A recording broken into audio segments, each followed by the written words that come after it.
Favourite serials இனி டிவிக்கு முன்பே சன் நெக்ஸ்ட் ஆப்ல ஜாலியா எல்லாருக்கும் முன்னாடியே பாருங்க. இப்பவே சன் நெக்ஸ்ட் ஆப்பை டவுன்லோட் பண்ணி சப்ஸ்கிரைப் பண்ணுங்க.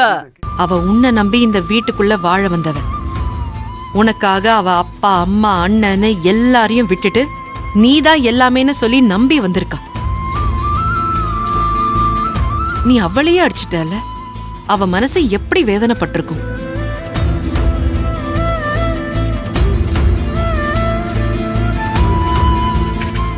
இப்போ அவளை நீ எதுக்காக அடிச்ச?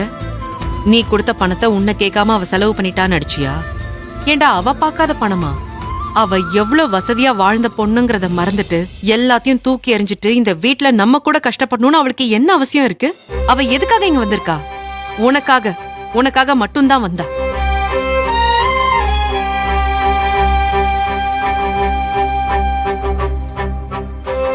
நீ கொடுத்த பணத்தை செலவு பண்ணிட்டான்னு பொண்டாட்டின்னு கூட பார்க்காம அவளை கை நீட்டி அடிச்சியே. அவ மனசு எவ்வளவு கஷ்டப்பட்டிருக்கும். சரி, இப்போ அந்த பணத்தை என்ன அவளுக்காக நகை நட்டுன்னு வாங்கி போட்டுக்கிட்டாளா இல்ல தொலைச்சிட்டாளா? நம்ம குடும்பத்துக்காக தான் அவ செலவு பண்ணா. சரி, நீ அந்த பணத்தை ஏதோ ஒரு முக்கியமான விஷயத்துக்காக வச்சிருந்தேனே வச்சுக்கோ.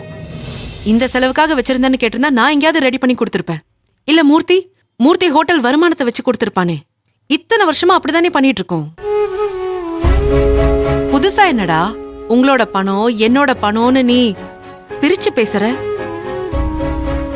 தப்பன்பு, ரொம்ப தப்பு. ஒண்ணு மட்டும் சொல்றேன், நல்லா புரிஞ்சுக்கோ. ஒரு விஷயத்த பேசுறதுக்கு முன்னால ஒரு தடவைக்கு 1000 தடவை கூட யோசிச்சு பேசலாம். ஆனா பேசினதுக்கு அப்புறம் நாம அதை பத்தி யோசிக்கவே கூடாது. அப்படி யோசிச்சாலும் அதனால எந்த யூஸும் இல்லை. ஏன்னா பேசின வார்த்தையை திரும்ப வாங்க முடியாது. அதனால பட்ட காயத்துக்கு மருந்து போட முடியாது.